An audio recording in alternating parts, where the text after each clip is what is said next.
Welcome to IAG's Trade Talk. My name is Ben Blaschke, Managing Editor of IAG. We're here at ICE Barcelona, the first ever ICE Barcelona on the Light and Wonder stand. As you can see, it's absolutely packed, and glad to be joined by Glenn Huybrecht. Glenn, first of all, I have to say congratulations. You're recently named new Managing Director Asia for Light and Wonder.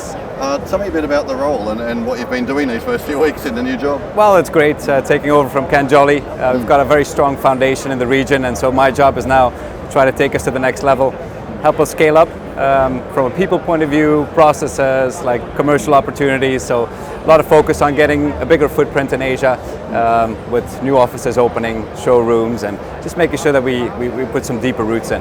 Yeah. It's been a whirlwind introduction for you. You joined Light and Wonder about a year ago, in January last year. Yes. So I guess you learnt a lot in that time. Oh yes, and so a lot of news still. So ICE is my first time here, so still learning a lot about the industry, but it's been good ramping up. The team has been great, helping me get up to speed. So. And in this new leadership role, I mean, what are your sort of long-term plans and goals where you'd sort of like to take the business in Asia? Yeah, I feel as Light and Wonder we need to kind of lead the pack, try to be really that innovation leader and partner to our customers to understand what they need and to try to co-create some of their new experiences. We see a lot of those demands bubbling up in Macau, where there's a lot of competition now on how to differentiate and how to get new product on the floor. So that's a big focus for us. And Philippines is such a booming market that we just want to be at the forefront of both online and land-based. We've got the perfect omni-channel strategy.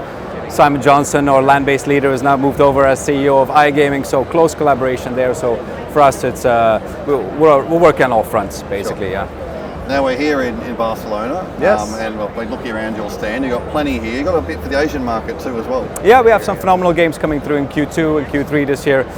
Behind us, you'll see Lion Link. Lion Link has been a big feature in the EMEA the last couple of months. The game has done phenomenally well. Has a bit of that hold and spin within a hold and spin. As part of, we had a really big title last year that had that. So we want to bring that kind of excitement really back.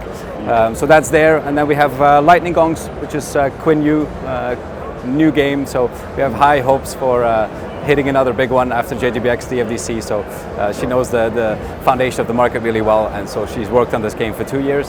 So that's going to be a big hit for us. Right. And tell me a bit about what you've been doing here this week. Quite a few Asian customers coming through, I understand. Yeah, quite a few. So we've had regulators come through from different markets in Asia. A lot of the large customers coming to see what's new. There's a lot of focus again on innovation, like what are the new features in the games, what is the development going to be like. It's less of a static conversation around just the title, more of a long term, how does this fit in with the rest of the growth. And so yeah, it's been great. A lot of customers coming through. Yesterday was super busy. Today is luckily a little bit more quiet, but crowds are starting to grow, so yeah.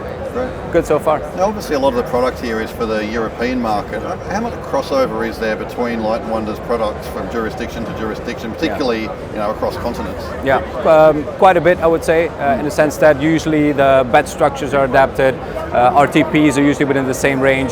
Certain markets have other rules, so we adhere to all of those rules. But the foundational elements of the game are the same, so the feature sets are the same, just a matter of tweaking the math and the models underneath to fit the market, make sure that the denom sets are aligned. But other than that, I would say all studios now have a template for Asia that they understand, so they're all working against configurable specs.